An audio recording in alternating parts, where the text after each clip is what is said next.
Vamos iniciar o nosso tempo juntos então, irmãos? Por favor, abra lá em Oséias capítulo 5. Nós encerramos na aula passada o capítulo 4.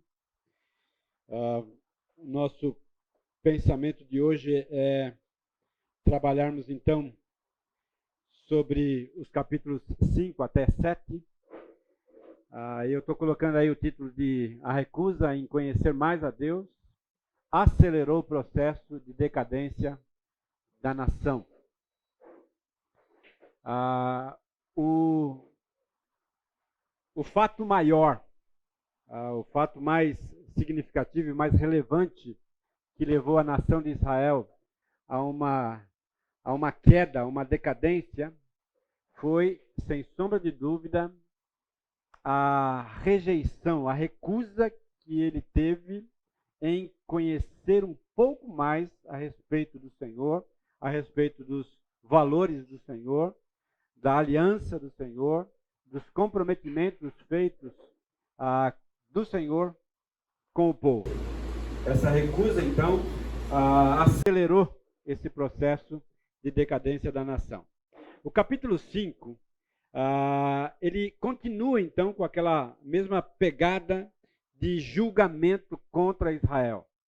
E o texto diz assim: ouçam isto, sacerdotes. Atenção, israelitas. Escute, ó família real. Perceba que agora, então, a sentença e a acusação leva em consideração a realeza e, ao mesmo tempo, continua sobre ataque contra os sacerdotes. Esta sentença é contra vocês. Vocês têm sido uma armadilha em Mispa e uma rede estendida sobre o Monte Tabor.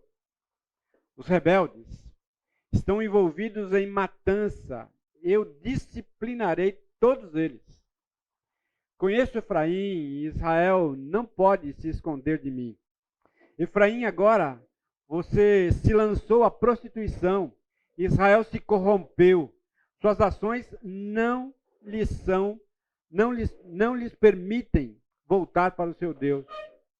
Um espírito de prostituição está no coração deles. Não reconhecem o Senhor. A arrogância de Israel testifica contra eles. Israel e Efraim tropeçam em seu pecado. Judá também tropeça com eles. Quando eles forem buscar o Senhor com todos os seus rebanhos e com todo o seu gado, não o encontrarão. Ele se afastou deles. Traíram o Senhor. Geraram filhos ilegítimos. Agora suas festas de lua nova os devorarão, tanto a eles como as suas plantações. Toquem a trombeta em Gibeá e a corneta em Ramá. Deem grito de guerra em Bet-Avém. Esteja na vanguarda, ó Benjamim. Efraim será arrasado no dia do castigo. Entre as tribos de Israel, eu proclamo o que acontecerá. Os líderes de Judá são como os que mudam os marcos dos limites.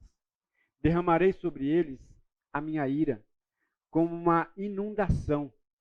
Efraim está oprimido, esmagado pelo juízo, porque decidiu ir atrás de ídolos.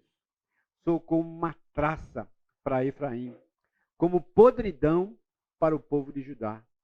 Quando Efraim viu a sua enfermidade e Judá os seus tumores, Efraim se voltou para a Síria e mandou buscar ajuda do grande rei. Mas ele não tem condições de curar vocês. Nem pode sarar os seus tumores, pois serei como um leão para Efraim e como um leão grande para Judá. Eu os despedaçarei e irei embora. Eu os levarei sem que ninguém possa livrá-los. Então voltarei ao meu lugar até que eles admitam a sua culpa. Eles buscarão a minha face em sua necessidade. Eles me buscarão ansiosamente.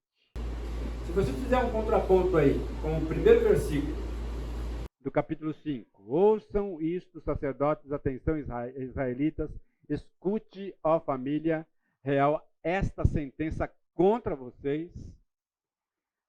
E chegar então no último versículo do capítulo, você vai entender qual é a intenção, o objetivo e o coração do Senhor. Eles me buscarão a minha face em sua necessidade, eles me buscarão ansiosamente. Eu gosto de pensar com vocês como isso é real, né? Como, de uma certa forma, o Senhor, controlador da história, controlador das nossas vidas, controlador de todos e quaisquer argumentos que possam chegar até nós, ou movimentos que a sociedade pode trazer, ou que a política pode promover, ou que as guerras podem trazer, o controlador de tudo isso tem um único objetivo: nos resgatar, trazer-nos de volta. Agora, quando eu penso, então, na igreja do Senhor Jesus Cristo, e o perigo pelo qual nós estamos passando, principalmente quando nós tratamos da recusa em conhecer mais a Deus, os seus valores e os seus princípios. Acompanhe comigo isso aqui.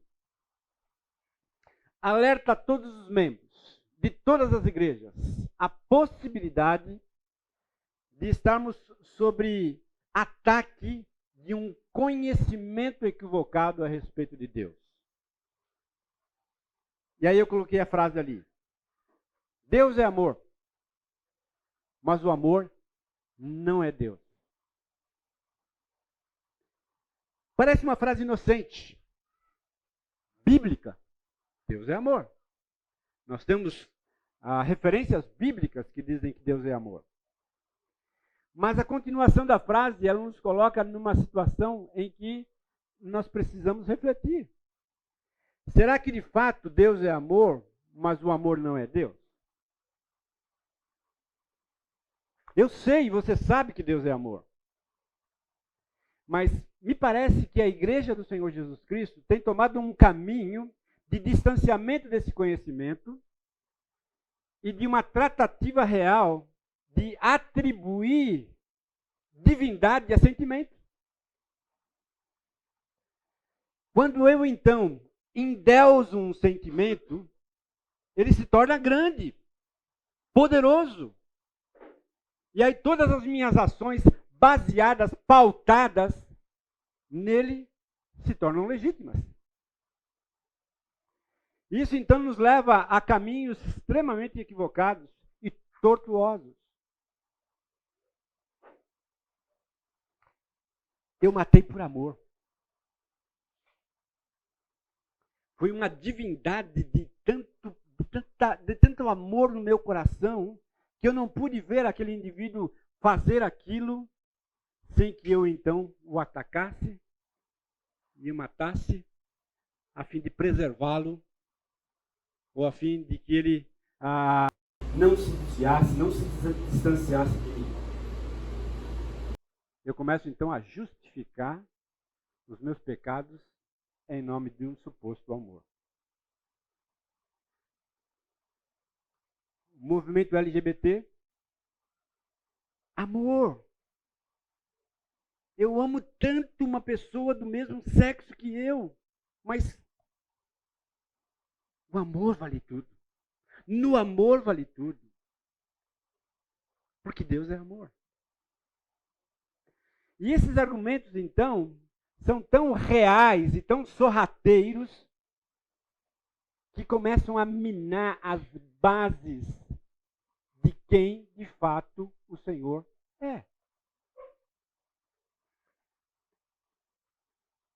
Falta de um conhecimento adequado, correto, bíblico, sólido de quem é Deus. Olha essa frase aqui do Abu Janra.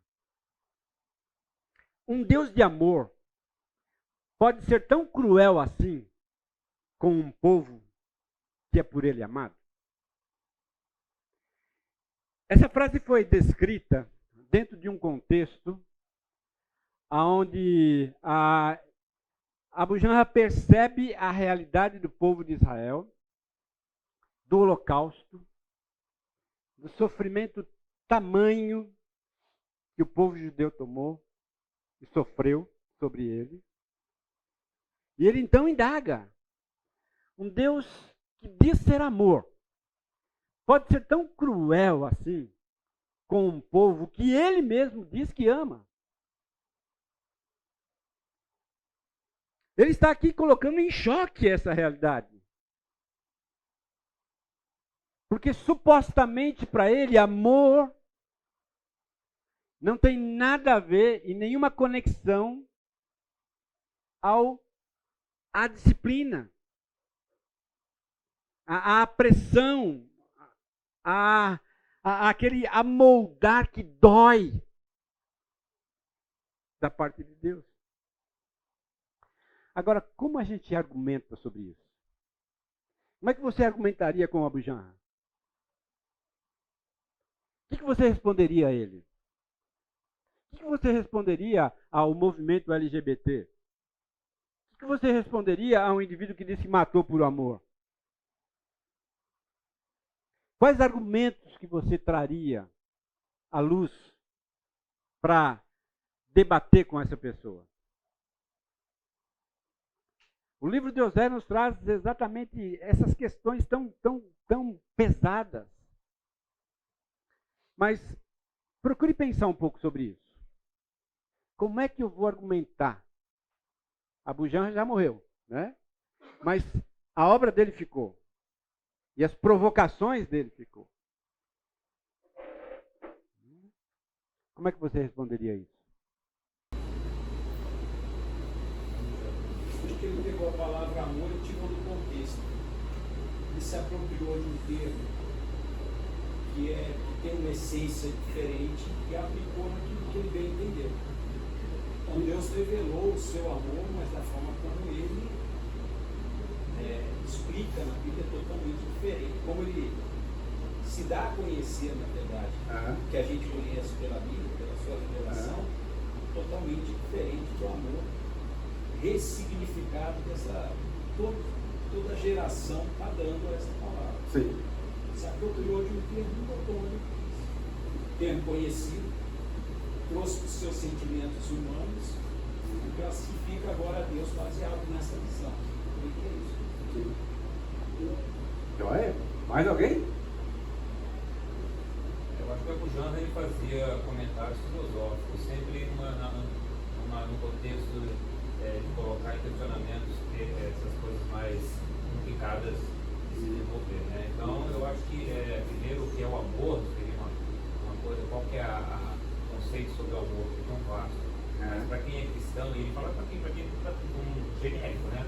Para quem é cristão, quem não é. Agora, para quem é cristão, uma pergunta aberta simples, simples assim, um entendimento. A gente tem que saber que aqui tem um príncipe, certo? É contrário a Deus. Nós lutamos contra isso. Deus tem um controle sobre tudo, mas o amor o que é? É só a proteção?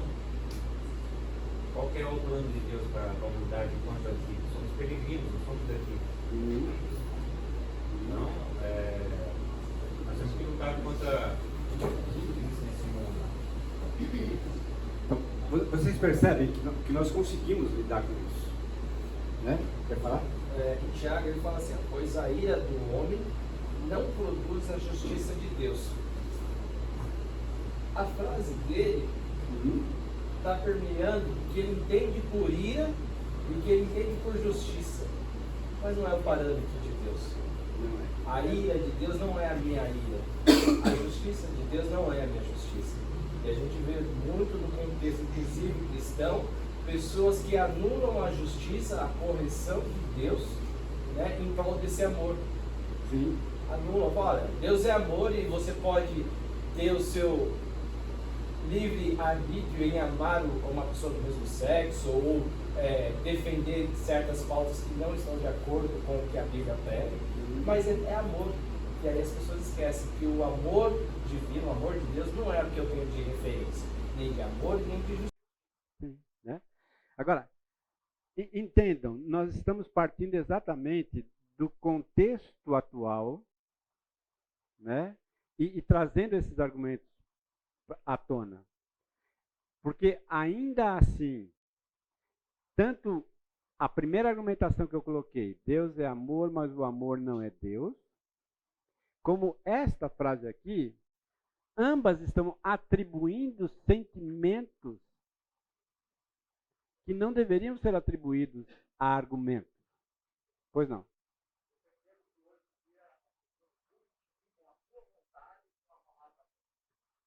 Hum.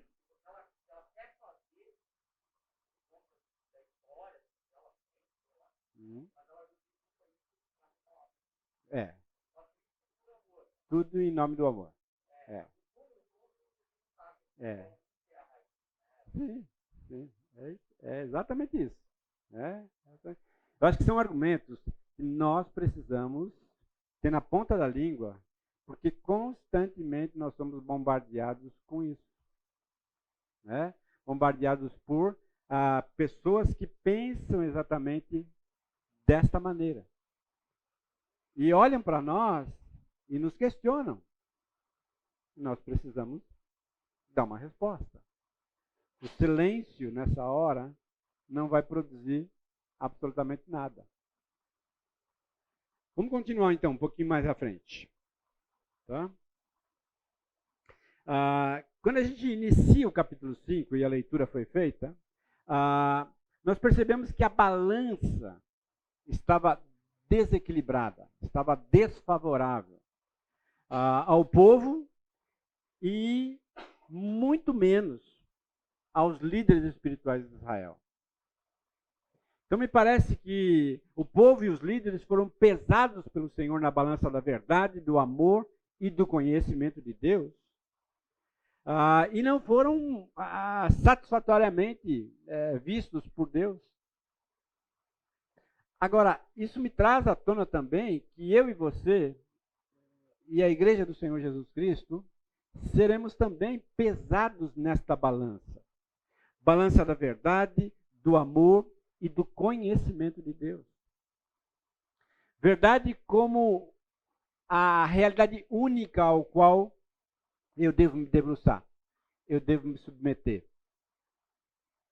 A verdade que não é um conceito, mas é uma pessoa. A verdade que não é apenas então somente um argumento lógico, mas é uma pessoa ao qual nós celebramos na celebração da ceia do Senhor. O amor, que é também uma pessoa. Deus é amor. Mas não esse amor revestido de paixão.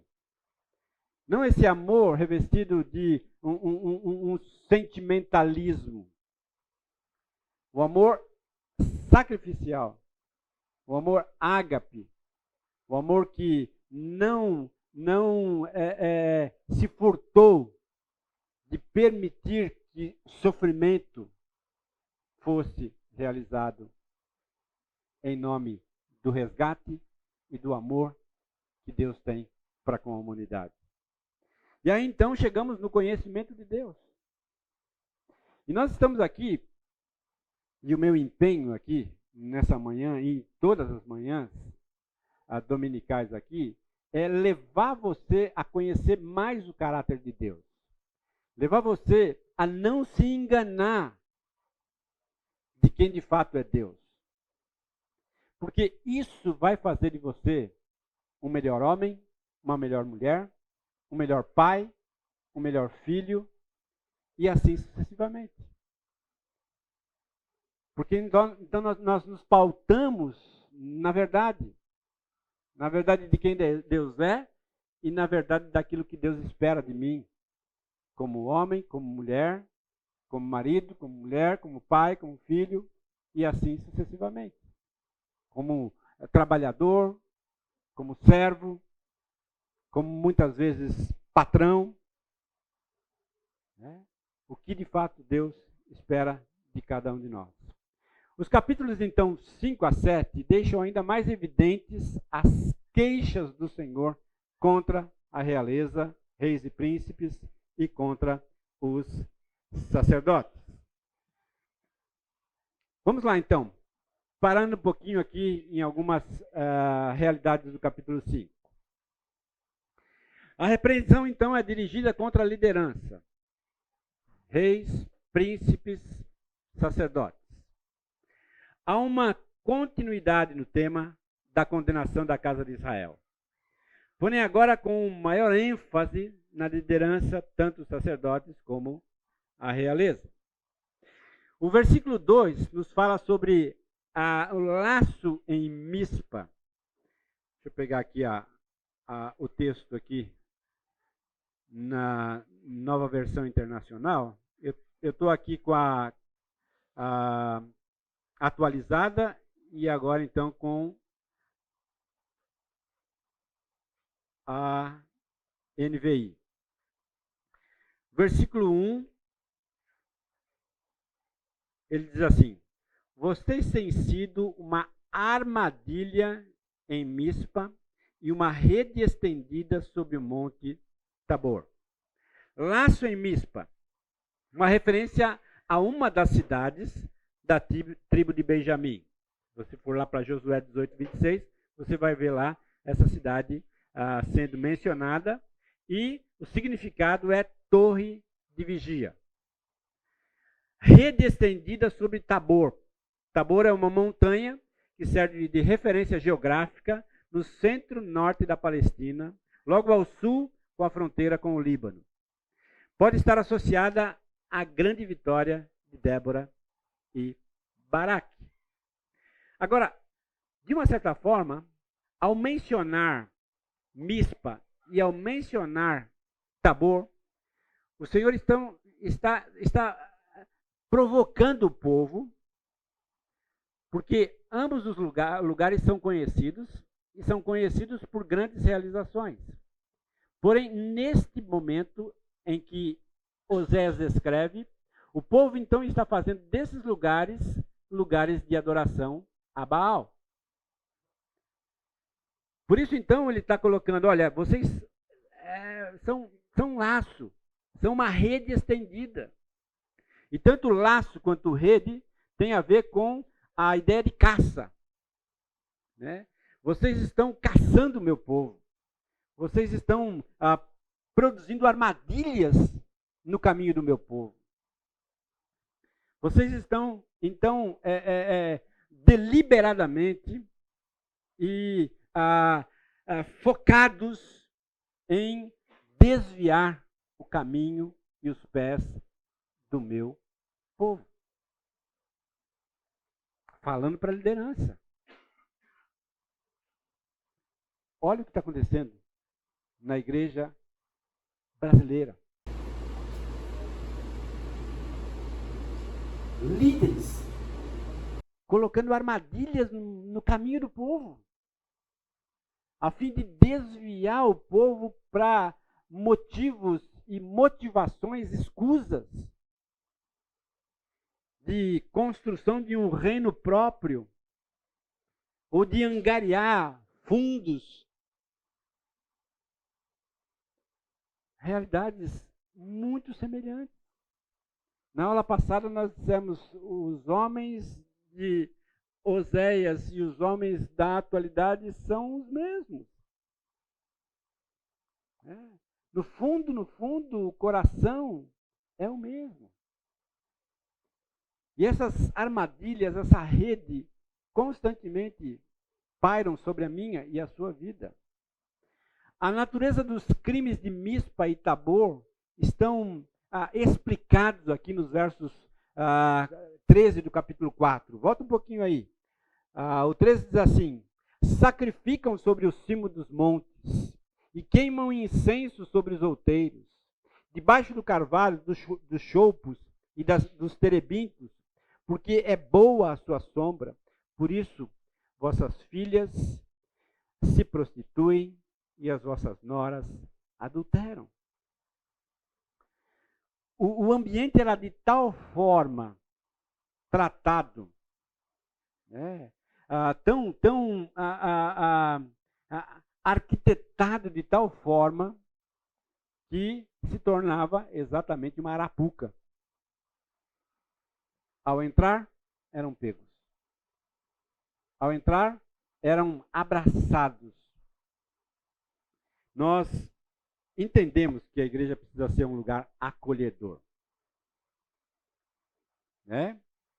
Mas o mesmo braço que me abraça não pode me apunhalar.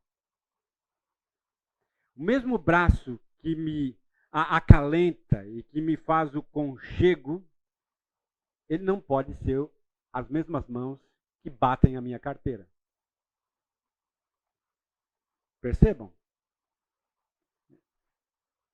O que estava acontecendo aqui é o que está acontecendo hoje na nossa realidade. E você e eu precisamos nos tornar pessoas espertas, sagazes, como o Senhor Jesus mesmo disse que deveríamos ser, para não nos tornarmos presas fáceis nas mãos do Senhor. Eu tenho um livro de cabeceira que é As Cartas do Inferno, do C.S. Lewis. E constantemente eu me deparo com trechos desse livro que trazem à tona essa realidade ao qual nós estamos vivendo. Né?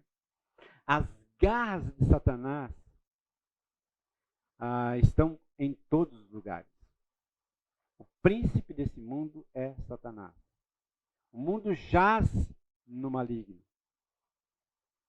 São verdades que eu não posso esquecer. Que você não pode esquecer.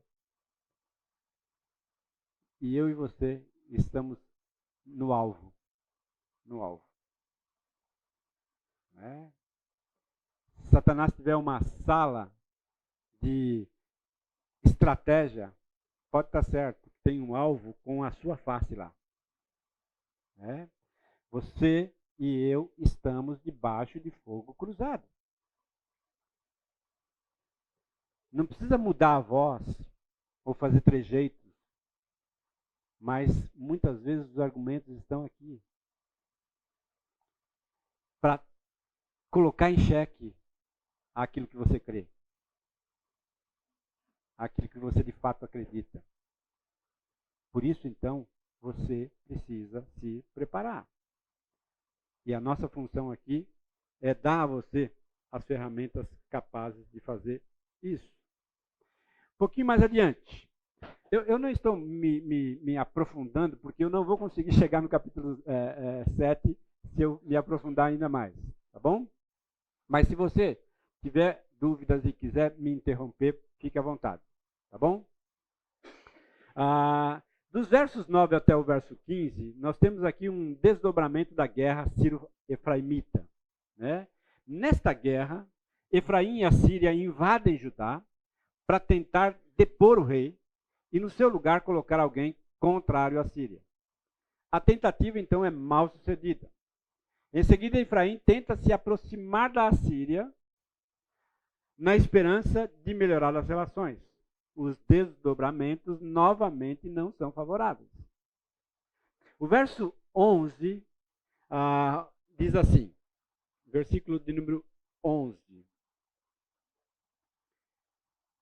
10, 11. Efraim está oprimido, esmagado pelo juízo, porque decidiu ir atrás de ídolos.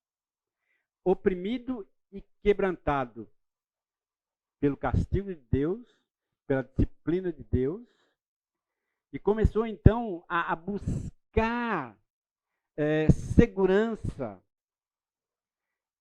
na mão de outros deuses, outras realezas que poderiam então oferecer alguma segurança a eles.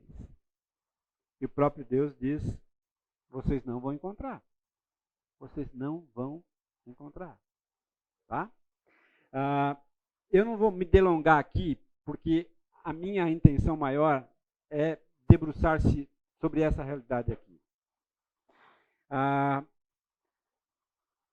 Constantemente eu estou dizendo para vocês, o povo de lá é o povo daqui. O do passado é o mesmo do presente. E uma marca registrada, uma característica desse povo é serem acumuladores. Acumuladores de pecados. Acumuladores de maus caminhos, de envolvimentos errados, de abraços equivocados. O versículo 2, alguém lê para mim. Versículo número 2. Capítulo 5, versículo 2.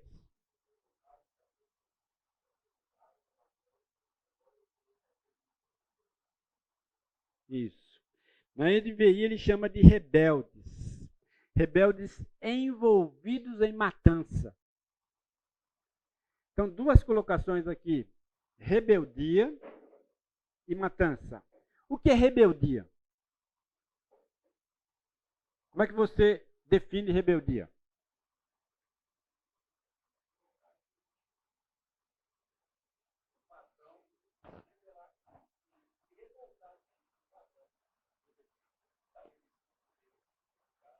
Tá.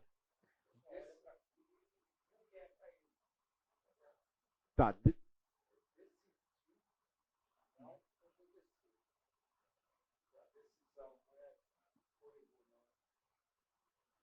Tá. Tá. Mas vamos um pouquinho mais fundo que isso. É apenas uma rebelação ou uma ação do indivíduo contra um padrão? Ou é um pouco mais que isso? Né? Não é apenas sobre o padrão, mas é contra quem elaborou o padrão. Percebam? Eu não estou apenas contrário à ordem, mas eu estou contrário a quem deu a ordem. E a nação de Israel aqui está exatamente nesse ponto, nesse patamar, acumulando sobre si uma rebeldia não então somente contra as leis estabelecidas, mas contra quem escreveu as leis? Contra o Senhor. E é isso que eu e você precisamos entender. Cada gesto de rebeldia meu não é contra aquilo que está sendo colocado sobre os meus olhos, mas é contra quem o colocou lá na frente. Porque algumas vezes eu justifico porque eu não concordo com aquilo, então eu não obedeço. Mas de fato, você não conhece tudo. Você só enxerga um palmo na frente dos seus olhos. Mas Deus conhece tudo. E algumas vezes Ele coloca exatamente sobre a sua vida trancas e comportas que você se rebela contra aquelas comportas, aqueles nãos. Mas não é contra aqueles nãos que você está se revoltando. Você está se revoltando contra o Senhor que estabeleceu o não naquele momento. O povo de Israel estava se rebelando contra o Senhor. E essa revelação, essa atitude, essa ação acumulou matança. Sujo de sangue, mãos sujas de sangue. Versículo 3, o que diz lá? Conheça Efraim. Israel não pode se esconder de mim. Efraim, agora você se lançou à prostituição. Israel se corrompeu. Você mergulhou na prostituição. Vamos lá. O que é prostituição? Quando você vê essa palavra, o que exatamente você entende sobre ela? O significado dela?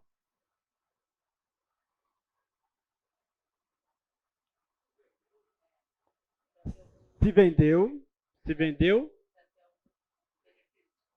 tá? Se vendeu para ter algum lucro. Que mais?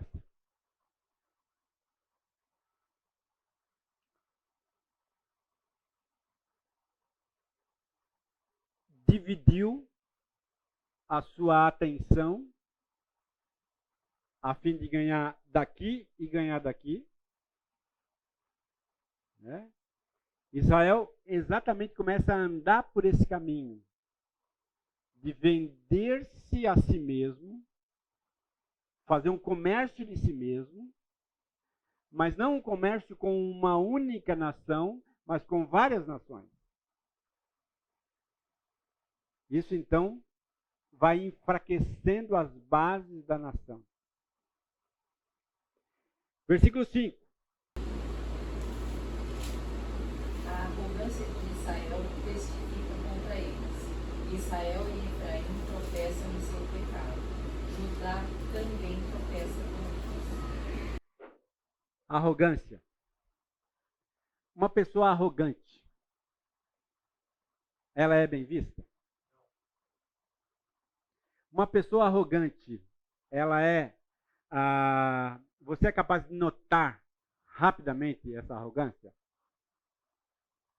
Sim ou não? Uma pessoa arrogante, ela tem segundas intenções na sua arrogância? Né? Quando Israel acumula mais esse pecado sobre si, além de rebeldia, matança, prostituição, ele está cavando um buraco ainda mais fundo. E entrando mais fundo ainda nessa vala de destruição. Novamente, quando nós trazemos essas realidades à igreja brasileira, aos cristãos da nossa nação, mal avisados, mal informados de quem é Deus, atribuindo emoções, atribuindo divindade a emoções, nós então podemos tirar um retrato de rebeldia, de prostituição, de matança, de arrogância, tudo isso testificando contra as suas ações, contra o seu comportamento, contra a sua atitude. Pois não? Fala um pouquinho mais alto que eu não estou ouvindo. As pessoas arrogantes, ela tem prazer em ser arrogante, né? Eu sou assim mesmo. Esse é o meu jeito. As pessoas têm que me aceitar assim. Traz um ar de superioridade, né? De uma suposta superioridade, né? De uma falsa superioridade. Sem sombra de dúvida, né? Agora capítulo 6, versículo 8. Alguém lê para mim aí. 6, 8. Gileade é a cidade dos que praticam iniquidade, manchada de sangue. Isso. Iniquidade manchada de sangue, né? Na atualizada, coloca assim, injustiça. Injustiça manchada de sangue. Agora, esse acúmulo de pecados, ele começa a turvar a minha visão. Eu não consigo mais enxergar claramente aquilo que eu estou realizando. Israel começa a trafegar sobre os caminhos da injustiça, da impiedade, sem ao menos perceber que quanto mais ela entra nesse caminho, mais sujas as suas mãos ficam de sangue. Mais compromissada ela fica com o pecado. Mais envolvida ela está. Versículo 9, só para a gente encerrar aqui, e aí a gente para. Versículo 9 do capítulo 6. Alguém lê para mim, por favor?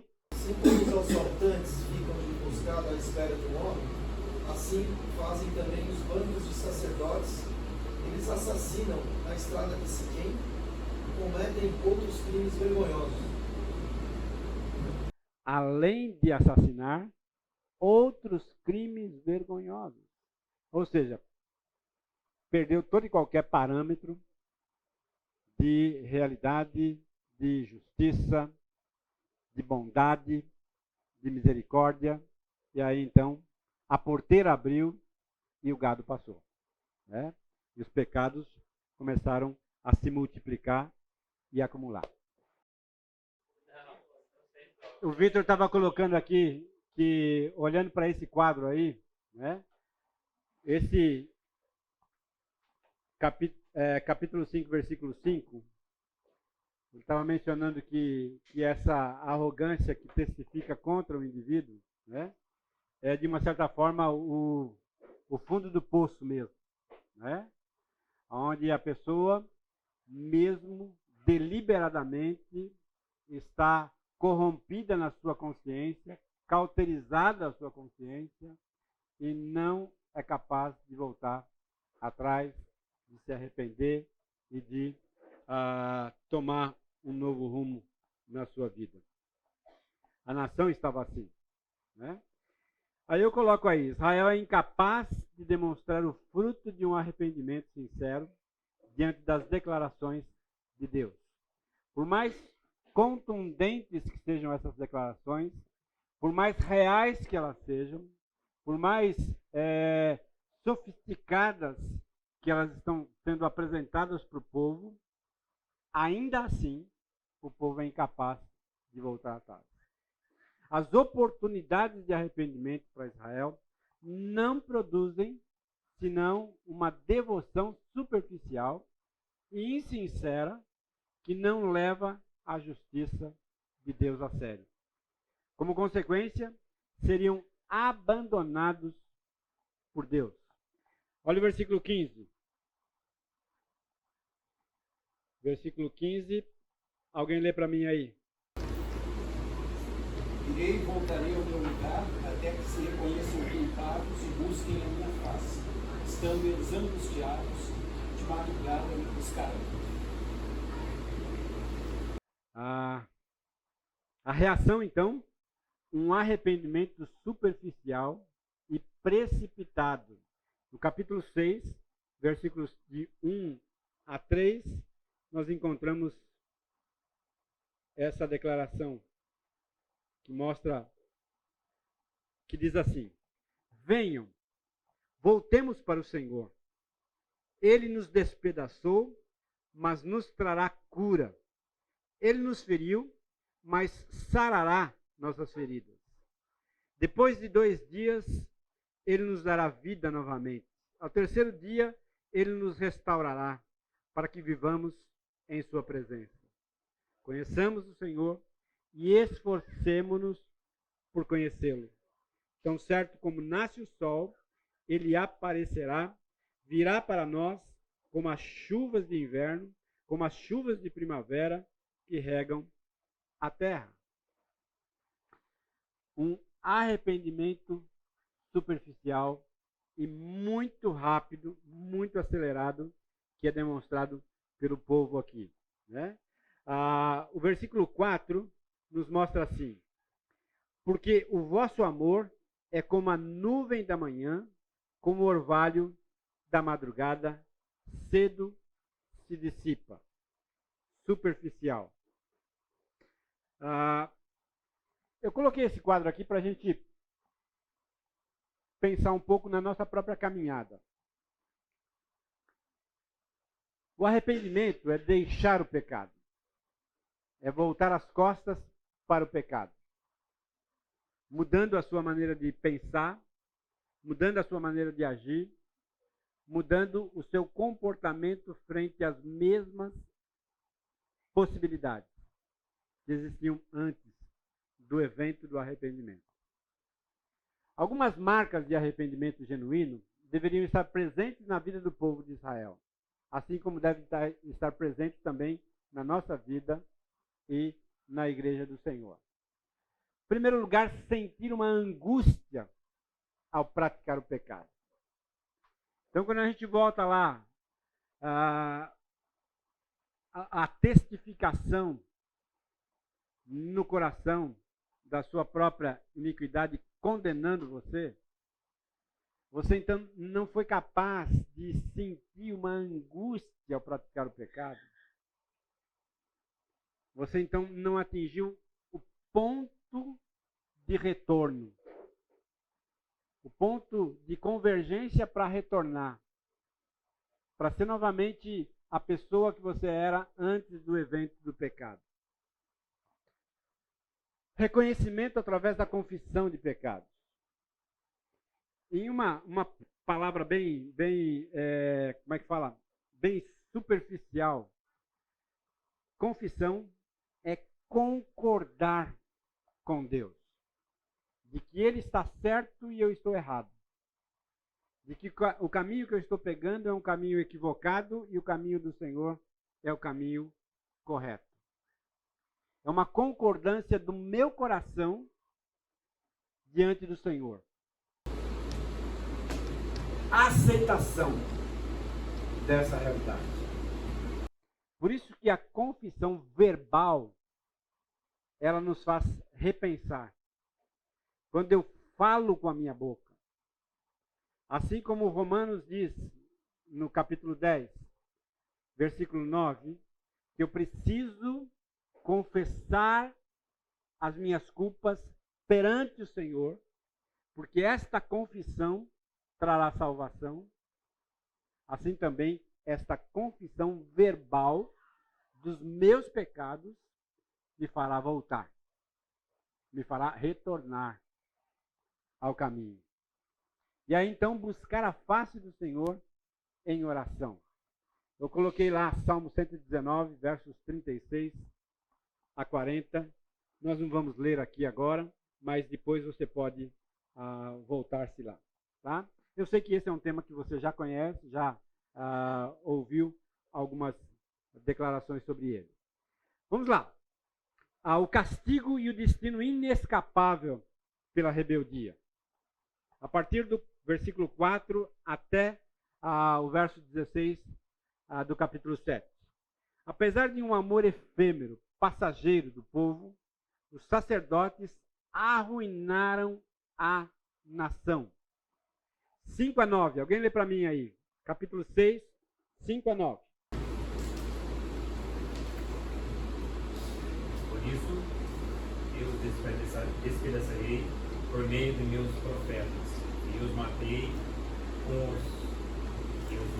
com as palavras da minha boca. Os meus juízos reluziram como relâmpagos sobre você. Isso, só um minutinho aqui, tá? Vocês percebem aí a função dos profetas? O texto está dizendo assim: por isso eu os despedacei por meio de quem? Os profetas. Então, função básica dos profetas era declarar aquilo que o próprio Deus estava enxergando do comportamento, do coração, das atitudes da nação. Então, era esperado que o profeta fizesse isso. Era a expectativa do próprio Deus que o profeta assumisse essa função de declarar ao povo o caminho errado e de mostrar, apontar o caminho certo. O texto está dizendo que os profetas, eles foram instrumentos de Deus para promover um julgamento tão severo sobre a vida do povo, mas que não se estabeleceu em função da dificuldade e do desvio que os profetas tinham naquele momento. Mas a soberania de Deus ultrapassou essa realidade. Né? Pode continuar lendo, versículo 8. Pois desejo misericórdia e não sacrifícios. É isso mesmo, 6. Pode continuar. Conhecimento de Deus e invés de holocaustos. A cidade de Adão Eles lhe quebraram a aliança e me foram infiéis. Gileade é uma cidade de ímpios, poada de sangue. Assim como os assaltantes ficam em emboscada à espera de um homem, assim fazem também o bando de sacerdotes. Eles assassinam na frente de Siquém e cometem outros crimes vergonhosos. Quando a liderança, então, promove, estabelece o ativismo e não a obediência como valor estabelecido por Deus, ela se desvia do propósito. O texto, versículo 6, diz assim: pois desejo misericórdia e não sacrifícios, conhecimento de Deus em vez de holocausto. Está se referindo exatamente a esse ativismo que muitas vezes nós nos envolvemos e nos esquecemos então de que para Deus vale mais a minha obediência do que as minhas ações. Vale mais a minha contrição e a minha busca por andar conforme o Senhor espera que eu ande do que o ativismo propriamente dito. A promiscuidade espiritual de Israel e Judá é revelada e se torna motivo de constrangimento diante do Senhor. De um povo tão disposto a fazer a vontade de Deus, agora então se desviando. Os versos 10 e o verso 11 diz assim: vi uma coisa terrível na terra. Ali Efraim se prostitui e Israel está contaminado. Também, para você, Judá, foi determinada uma colheita para quando eu trouxer de volta o meu povo. Ele começa então a levantar possibilidades de retorno para o povo. Quando a gente adentra o capítulo 7, fica evidente que a nação estava demonstrando um sistema operacional defeituoso. Sistema operacional defeituoso. Deixa eu tentar ilustrar isso com vocês. Vocês conhecem isso? Uma tabela de 36 números dispostos nessa posição, nesse quadrante, cuja soma dos 6 números dessa tabela, de forma aleatória, sempre será 111, desde que se aplique a fórmula matemática correta. Já viu isso? Nunca viu? Não? Tá. Então vamos lá. Né? Isso a gente usava no seminário, na Praça da Sé.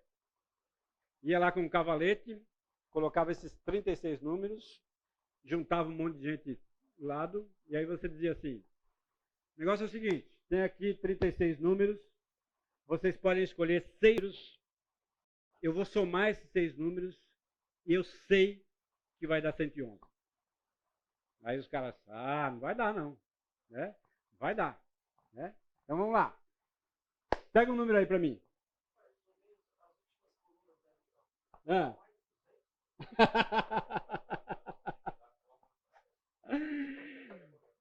A questão é exatamente essa.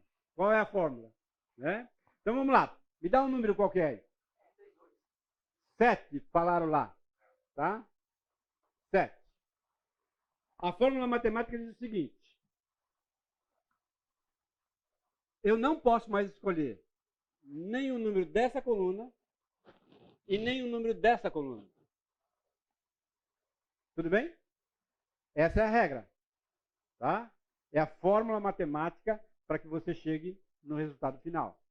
Tá? Então, nem um número mais desta coluna daqui para cá e nem um número mais desta coluna daqui para cá. Tá? Inclusive o 1 lá. Tá? Muito bem, mais um número. Já fez a conta? 14, né? Vamos lá. 14, então. Vamos lá. Tá? 14, tá? Então você não pode escolher mais nem o número dessa coluna e nem o número desta outra coluna. Tá? Tudo bem? Qual o número mais que você pode escolher? 27, tá? Então 27. Aí eu passo o 27 para cá, tá? 27 aqui. E também não posso mais escolher nem o número desta coluna e nem o número desta outra coluna. Tá? Qual mais? 24. 24 eu posso escolher. Tá? Porque ainda a coluna está valendo. Né? Aqui, normalmente, a gente parava e dizia assim. Né? Na vida é assim. Se eu quero chegar num resultado, eu tenho que obedecer regras. Eu tenho que obedecer a parâmetros que são colocados sobre a minha vida. Porque, embora eu queira chegar no resultado final, se eu não os obedecer, vai haver um desvio. E eu não vou chegar. Logo após essa coluna, a gente então virava a página e tinha o plano de salvação. Né? Onde o evangelho era pregado. Mas, para o nosso contexto aqui, qual é o outro número que pediram aí? 17. 17 não pode mais, já foi. É isso? Tá? 11 dá? 11 já foi eliminado aqui, né? Tá? 5. Cadê o 5? 5 pode, né? Não, também. Dessa coluna aqui, ó. Pode? Pode? Tá. Eu ia colocar aqui para mim, para mim. Vamos lá, deixa eu colocar o 5 aqui na frente, então. Vamos lá, que mais? Falta um último número, qual seria, então? Vamos lá, me ajudem aqui. Tá? 7, essa coluna aqui e essa coluna aqui não pode. Tá? 5, essa coluna aqui não pode. E a primeira ali também não pode. Tá? Que mais? 34? 34 pode, então? Tá. Então vamos somar aqui. Vai dar isso aqui mesmo? Agora, olha o professor tomando carão. Né? Vai lá. 7 mais 5. Quanto? 12. Mais 4.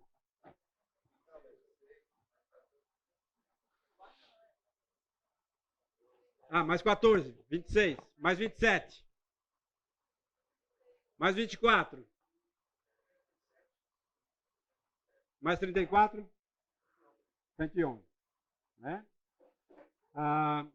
Quando eu falo que o povo de Israel estava com um sistema operacional equivocado, um sistema operacional defeituoso, eu digo que o coração do homem está defeituoso. Que o nosso sistema operacional está defeituoso.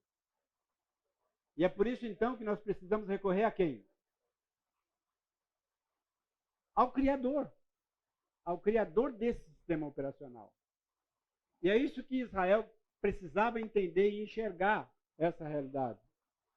A realidade de que quando a minha paixão ela reina, não há limites, muito menos lealdade. O capítulo 7 de Oséias nos mostra exatamente isso. Que esse sistema operacional equivocado, né, apaixonado, numa compreensão equivocada do amor, numa compreensão equivocada do conhecimento de Deus, ou na falta dele. Então, lealdade não existe mais, não há mais limites, porque a paixão está reinando, porque o fogo está pegando no coração do indivíduo. E aí, para nos ajudar, o próprio texto nos traz 4 metáforas que partem do conhecido do povo para revelar o desconhecido. E essa era uma estratégia do próprio Senhor Jesus, mas também era uma estratégia que a gente constantemente vê no Antigo Testamento, né? Revelando figuras, imagens de coisas que o povo conhecia, para então ajudar o povo a entender aquilo que ele não estava entendendo naquele momento. Então vamos lá. Versículo 8 do capítulo 7.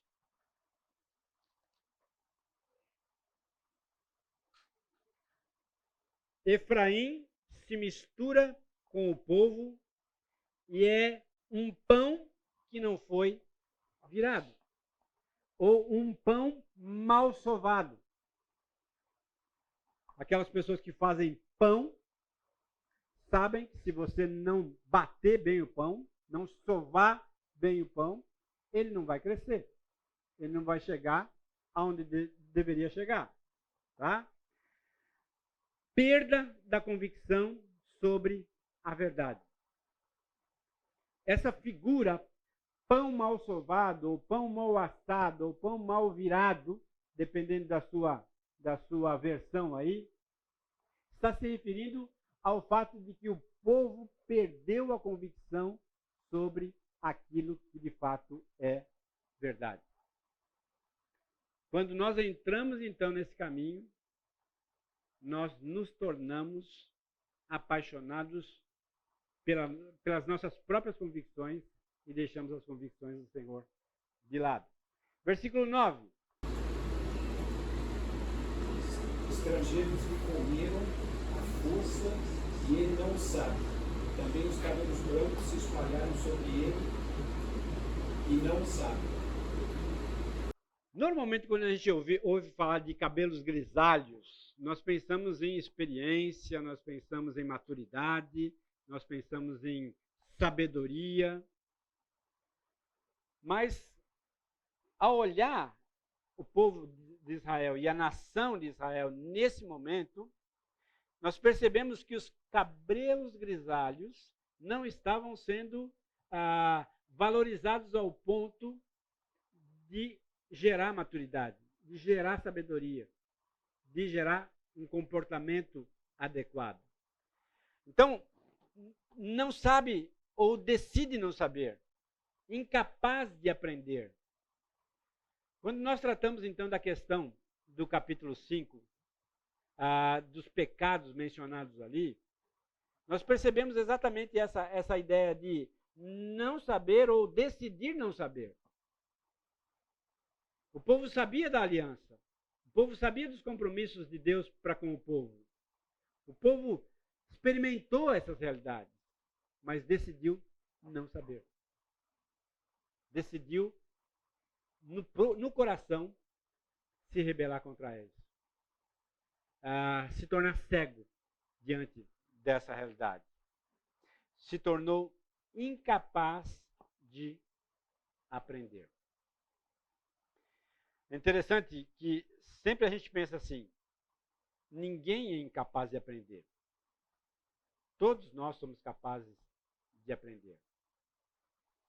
Mas quando nós percebemos as questões espirituais e as declarações da palavra de Deus, de uma consciência cauterizada, de um coração endurecido, de uma nuca dura, nós percebemos também que existe esta possibilidade do indivíduo ou da nação se fechar de tal forma a não corrigir os seus erros, a ficar ensimesmada e a não perceber o quanto ela está perdendo por aquela noção, por aquela atitude.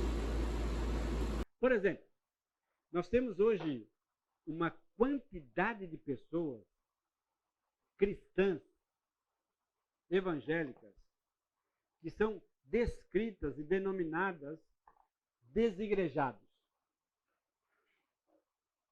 O indivíduo teve uma experiência com o Senhor, verdadeira, teve uma experiência traumática com a igreja verdadeira, e ele então deixou a comunidade e se convenceu de que ele tem condições de sobreviver espiritualmente sem estar atrelado, envolvido a uma comunidade local. E aí? Pode isso? Não pode isso? Se sustenta essa tese? Não se sustenta?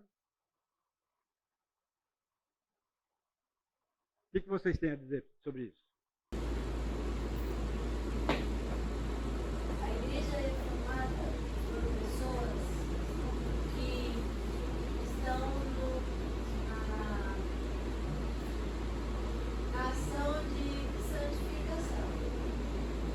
E nós vamos encontrar sempre pessoas com errantes, mas que desfrutam da graça.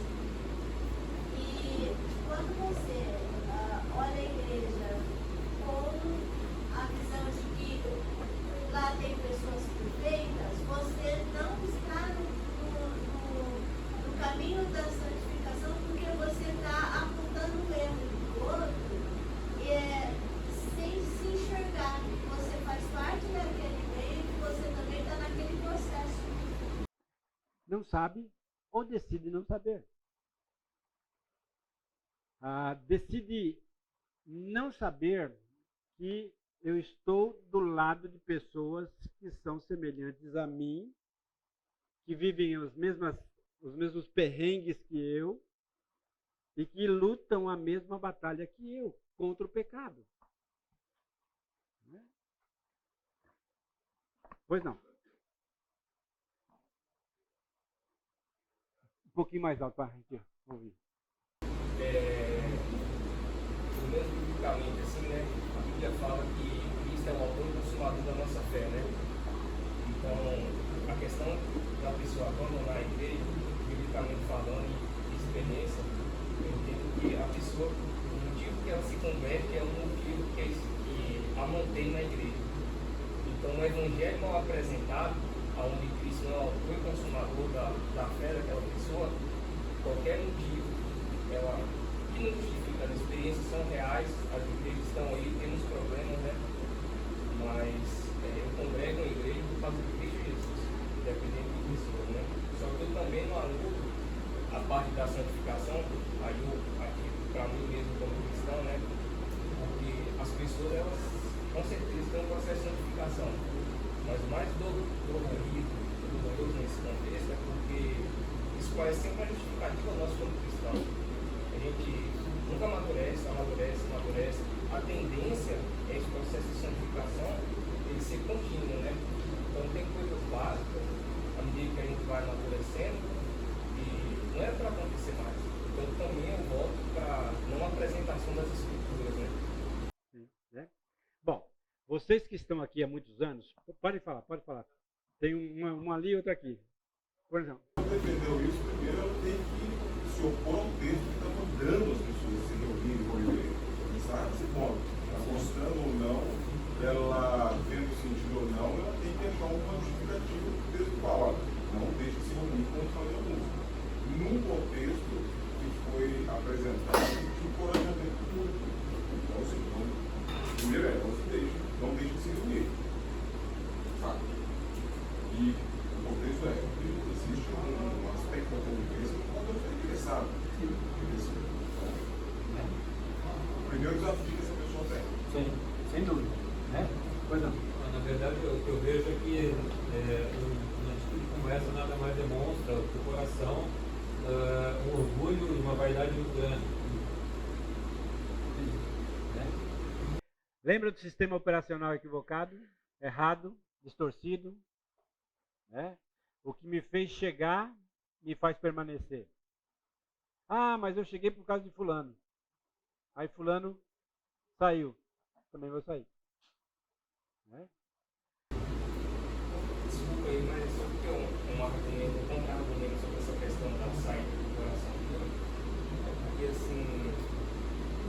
Rapaz, a gente que tem um certo entendimento da palavra de Deus é simples ele a esse argumento. Eu não estou justificando, né? Porque a Bíblia é a nossa regra de fé, né?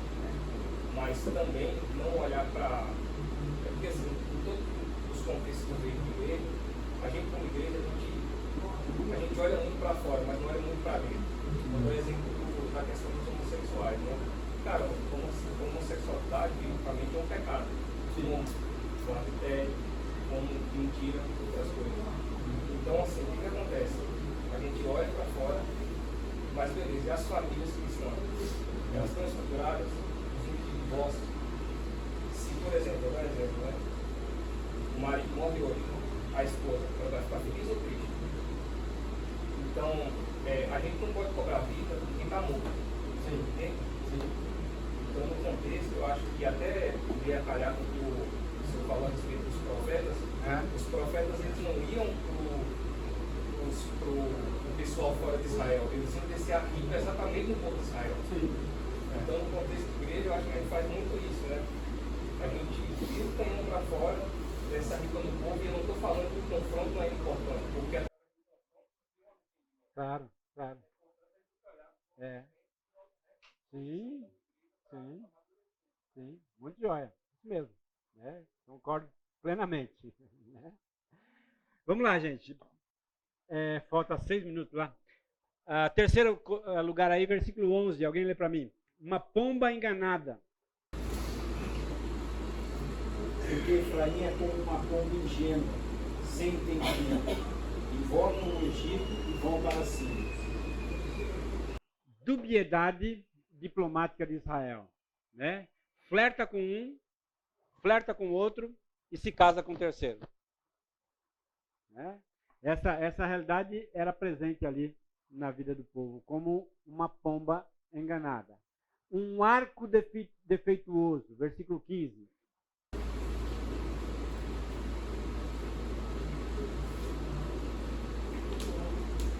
Eu os ensinei e os fortaleci, mas eles tramam o mal contra mim.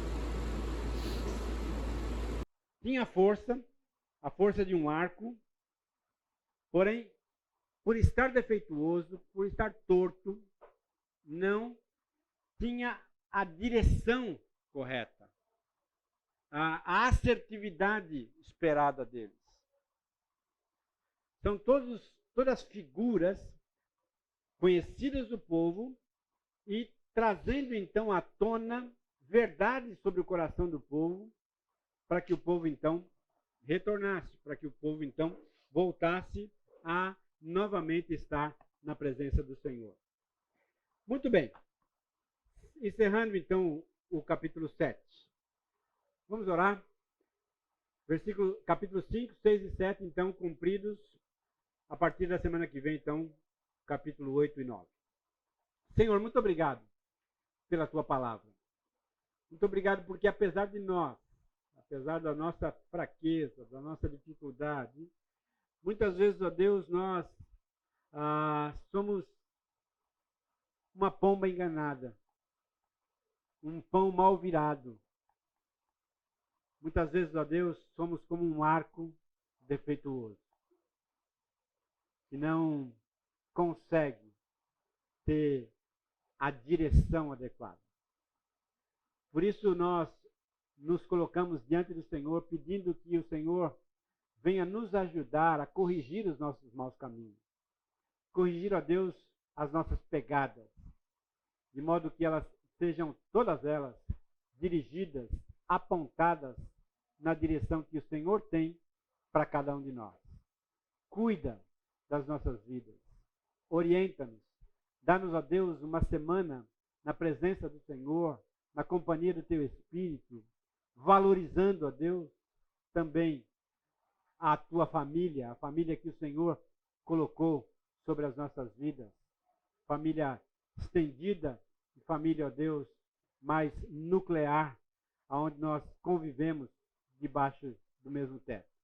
Leva-nos agora, Deus, para os nossos lares, que possamos ter um domingo na presença do Senhor, a fim de retornarmos a Deus para a adoração logo mais à noite. Oramos assim, com gratidão, em nome de Jesus. Amém.